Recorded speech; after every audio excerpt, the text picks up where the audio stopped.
All right, take two. So I already tried to record this and, the audio didn't work. Maybe the universe is trying to stop me from getting this information to you. Who knows? I say that with a bit of tongue in cheek. But anyway, the topic of this video, do we have free will or no? This is a deep question that people have talked about for millennia. And, we have the different religions have different perspectives on this. Do we have any choice at all? Is this all just deterministic, the way that we live? Is this all one giant matrix math equation where everything is pre-decided, a simulation? Very interesting ideas. And, you might start out and you say, why does that matter? Why would, let's say we have no free will and it's all determined. Why even bother then trying to figure this out? We're all just parts in a program. Or inversely, let's say we do have free will and we're asking why does it matter to explore the idea if we do or do not? We can just do what we want anyway. You could make an argument that we could hinder ourselves if we do have free will by thinking that we are just cogs in a machine. But let's say either way, maybe the real answer is trying to figure this out can put us at peace, or knowing what the answer is can at least allow us to not have this paralysis of analysis where we end up taking no action at all, questioning, the very roots of our actions meaningful, right? So I would like to dive into this, and I'm going to walk you through step by step, kind of the evolution of someone who explores this idea set, where they begin and where they may end up. And I'll let you kind of parse out on your own what you think is the truth is, but I'll give my opinions. So I started very young thinking of these ideas as I was exposed to religion at a very young age, raised a Southern Baptist in, the middle of the USA. Very interesting experience, I must say. And it was very, very deep that I was into the religious community as a child.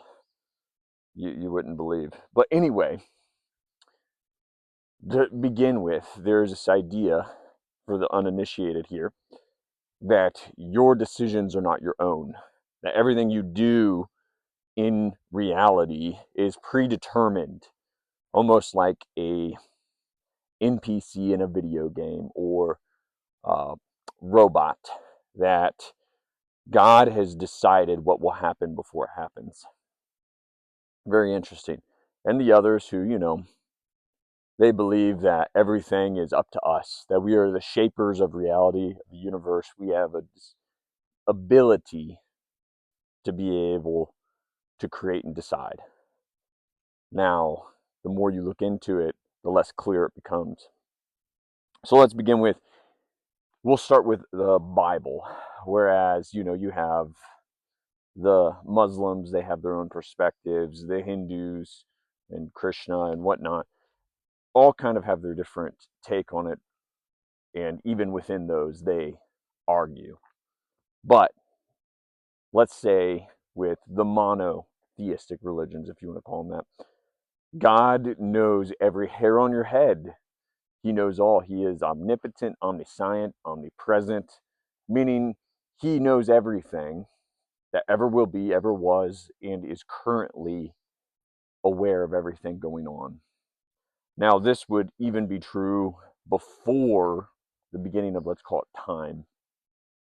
And with him knowing everything and how it would all play out, still decided to create the universe. And this caused everything to be predetermined, because if you know everything beforehand and you still take an action, you are deciding what will happen, the cause and effect. So this has spurred a lot of interest amongst people who, You have John Calvin, the Calvinist position, and the Armenians, Joseph or John Armini. Uh, so, with that being said, you can go into this idea of, well, there is no choice. Everything we're doing here is just a big theatrical play that is playing out. There's already a script, there's portions and roles that everyone's playing, and it's just for a nice big story that makes for a fun, entertaining existence.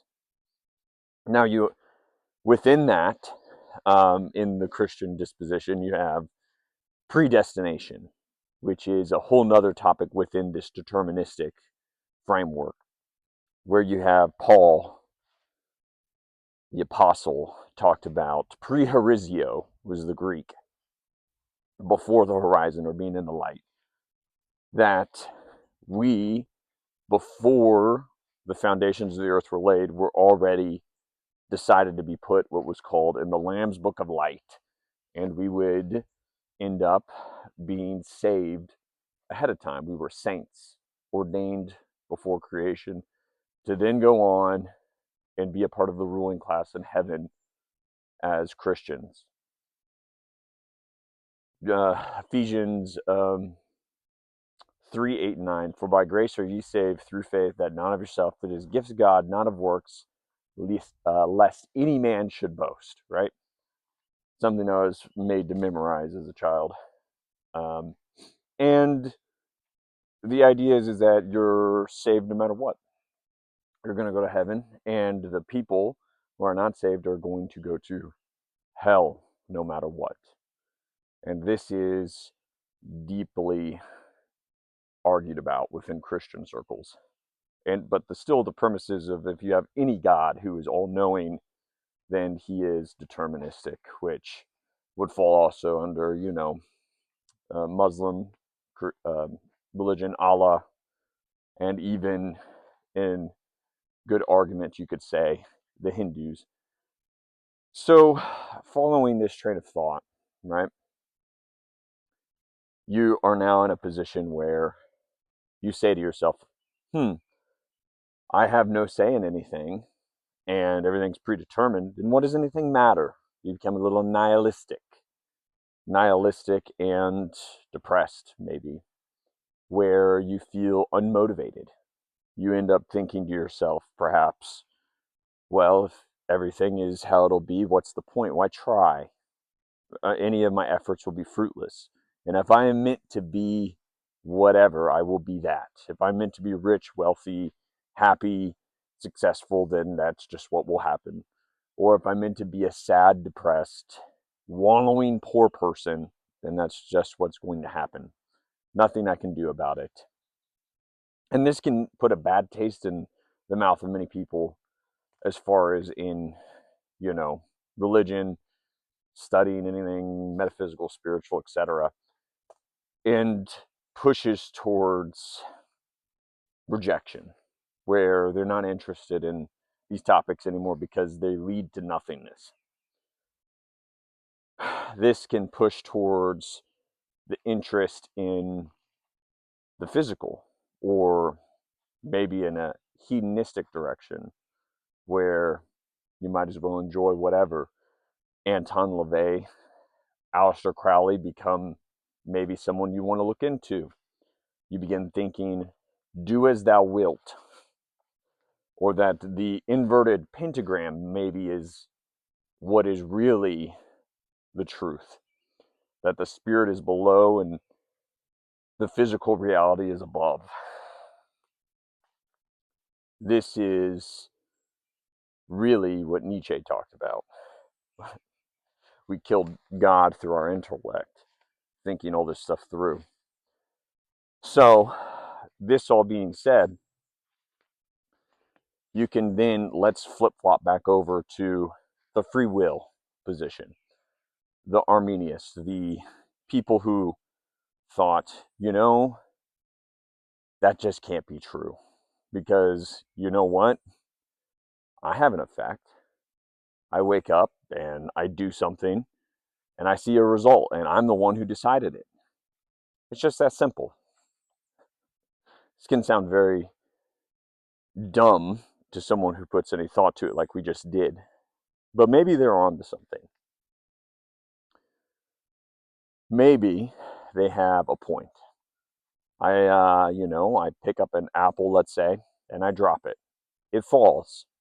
Now, obviously, there's deterministic rules to the universe that set the table for the game, and we can simply leverage those rules into causing what we want to happen within some type of parameters, right? That, and also, if free will did not exist, that means that responsibility cannot be placed on us, that everything we have done is really just what God wanted, and we shouldn't be punished for anything because it wasn't our fault. He wanted this. Why would there then be cruelty in the universe? Why would there then be anything bad that happened? That means that God wants bad things, right? You can't have determinism. That's unfair. That would be the argument. Now, that all being said, you even got like John 3:16, for God so loved the world that he gave his only begotten son, that whoever believes in him shall not perish but have everlasting life, right? That's the other big, highly quoted verse from the Armenian position, that it's an open door. Anyone can enter the kingdom of heaven, right? That through your decision, your submission, just like Islam, submission to God, is where you find your salvation, the growth of your soul. This also has its problems, right? Because now anything can happen. Anything can, manifest out, and it begins to become slippery. So let's kind of take a middle ground now here. Okay, let's use our five senses, our tactile observations, and set religion aside or whatever. Let's think, what can we decide? Well, to begin with, you're born and you don't decide to be born. It is a decision that is made that you had no control over. You were brought into this world arguably against your will, assuming you have no other information to go off of beside your worldly experience. And you come out of a woman, and immediately it's decided for you if you're going to be a man or a woman when you were born, male or female. I know, arguably, right now, people argue that one. But for simplicity, let's say you are born, either a man or a woman. Next, you don't get to decide what race you're born as. That's something you don't get to decide. You don't get to decide what eye color you have, what economic background you're going to be born into, what country you're going to be born into, how tall you're going to end up being. You have genetic DNA limitations, all of these things. The list goes on and on and on and on. And we can even go and say, well, you don't even get to decide what time you're going to be born into. Or you're going to be born in the Middle Ages, or you're going to be born in a Paleolithic time, or you're going to be born in the year 3000. Doesn't seem like you have a lot of choices. So at the very least, let's say there is minimal choices, if free will exists, that you even get to have. The scope of choices is limited. Many things are decided for us. And I could go much deeper into this, and maybe we narrow it down to maybe you even have maybe just 1% of things you might get to choose at all, period. So we've come to some type of position where now we're trying to figure out, what choices do I have, and how much of an effect could you even have on reality? We've all figured out you have limitations of who you are, where you are, what you are. And now, with those tools that you've been given, what can you actually change, shape, or affect? Now, in a lot of religions, right, another thing, and even science, they argue about how the end of time is already decided. You have in the Bible the book of Revelations. You have, in the Hadith, they already talk about how, Allah will come back and he's going to, you know, decide what happens in the end. The Hindus, they have a little bit something different where it kind of goes on a lot longer, but that there's sometime a final judgment, right? So now, and then even science, right? You talk about the age of the universe, entropy, how in, I believe it's 500 million years from now, the sun in our solar system will explode, or at least it will envelop the earth. And there won't be a place here anymore for us to live. So there is an end, in a sense, right? We've just really narrowed down. There's not much we really have control over at all in this little argument that we made, right? Well, now, this is where it kind of gets interesting. Let's talk about science, right?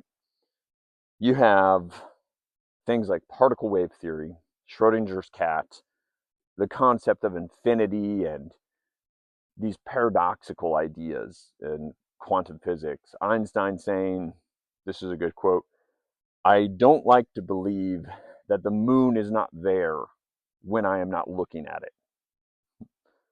And this is a little lead into some ideas or a story that maybe you haven't heard of, but you have these ideas, right? Let's start with particle wave theory, right? That reality in of itself is undecided until it is observed, right? Parallel universes, um, this idea that there's an infinite amount of things that are happening or could happen. Back in the early 1900s, 1800s, they did some experiments where they were trying to figure out if we could quantify every action in the universe, or if we could measure everything so that we could figure out the deterministic path of reality. And these experiments they did was one of them was trying to figure out how particles behaved, subatomic particles. They had these experiments where they wanted to know if at a very, very, very um, small, very basic level, could we calculate what would happen to atoms and, the very foundation of reality. And from there, could we build out and figure out, how things would play out in reality, predict the future, maybe even.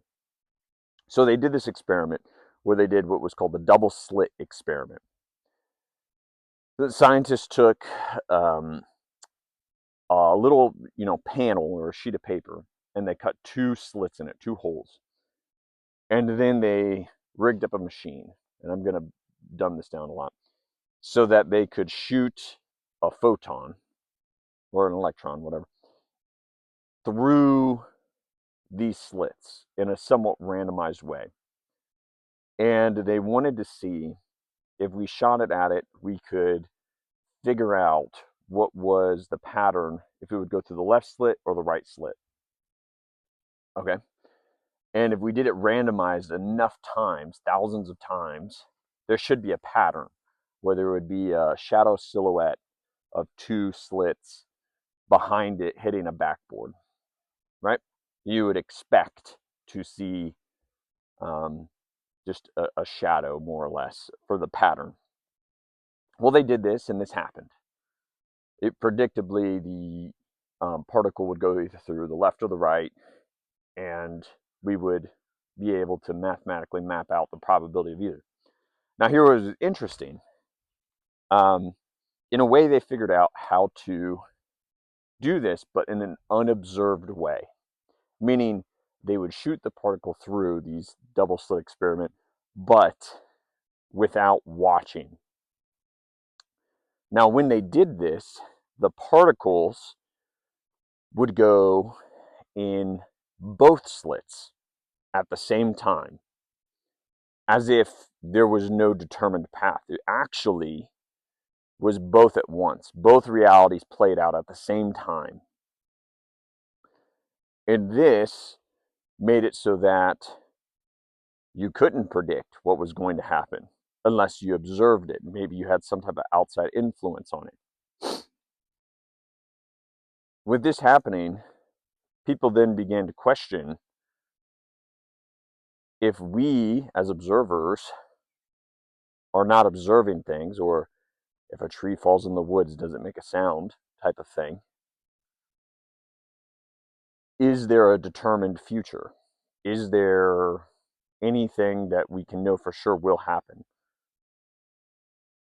This throws into question a lot of other things. So you have, again, with Schrodinger's cat, right? He had this experiment. He was trying to map out probabilities, figure out this very experiment and some other things. And he took this idea, it was a thought experiment. What if I take my cat and I put it in a box?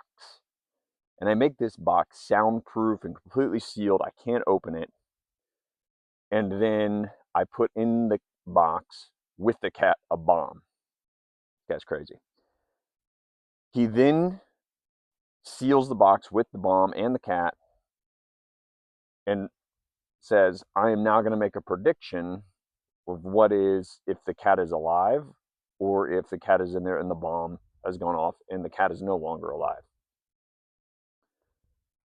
Mathematically, he made the argument that I do not know, and in this moment, the cat is both dead and alive. It is both somehow at the same time. Now, this is very paradoxical, but the basic premise is we cannot know because it is not observed. We have no idea, and both futures must exist simultaneously, right? This presents the idea that with infinity, infinite options, infinite possibilities, there could be potentially this sense of free will, in of that there will be unlimited things playing out as time unfolds forever. Meaning, there could be many universes, parallel universes, where things are playing out. There could be, and should be, every possibility explored because they have to be. Because there is no end to time, that means eventually everything will play out. But yet it's all connected. Everything is in a state of probability. And somehow, through our attention, our consciousness, our awareness, we are selecting with our biases of what we want to observe what will be. Now, this is a very ethereal concept almost. It gets a little woo-woo. Spooky science at a distance is what I believe Einstein called it.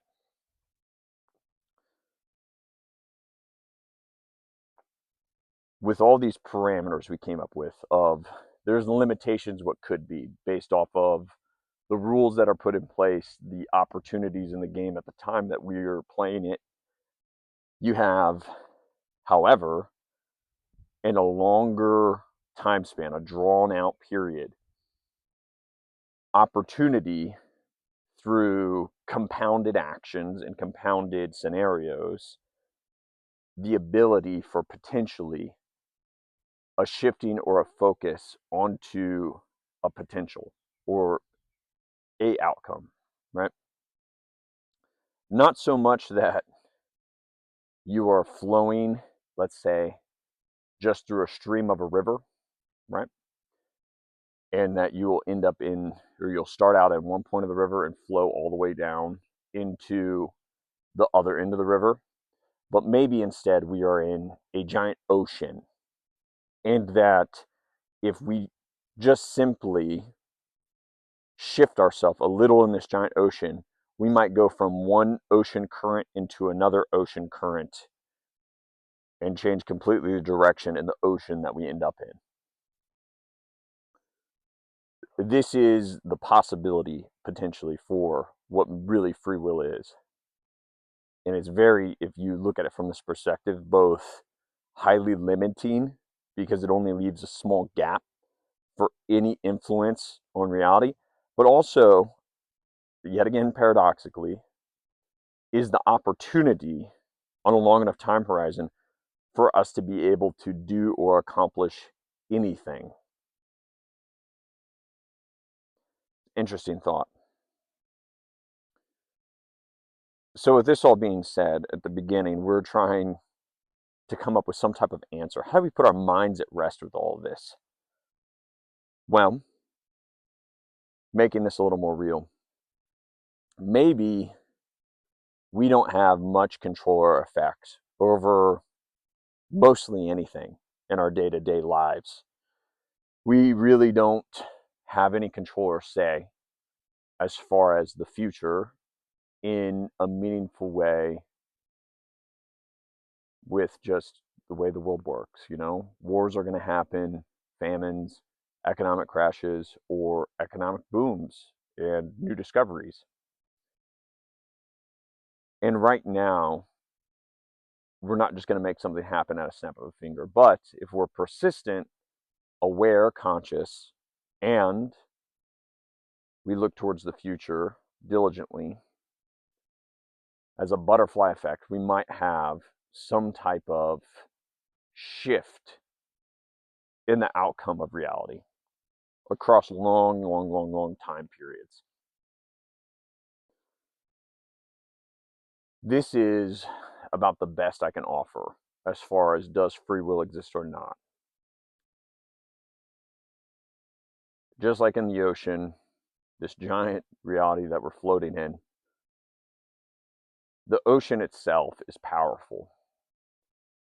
And as you're floating and swimming in it, you really don't have a lot that you can do against it. You can swim, you can tread water, you can try, and the ocean will overwhelm you. But if you can make an effort slowly over time and get into the right currents or into the right positions, you just might be able to snag on to some type of force or current that you can be pushed along and move into a direction that you want. And when I say you, I mean maybe in an individual level as a human, but maybe humanity as a whole as well. And a lot of this is that surrender. But, maybe we've got a God who will do a little intervening and give us a little push in the right direction when we do these efforts, right? Anyway, give me your thoughts. Tell me what you think. If you have any arguments against and or for, let me know. And maybe we can together have a little better understanding of this thing. I mean, this is a topic that'll persist, I am very sure, for thousands of years, and people will talk about it. But maybe I gave you a little bit of clarity and a little more peace in your day-to-day life so that you can at least keep moving and taking the actions that you need to in progressing towards some worthy or ideal goal. Thank you. Have a good day.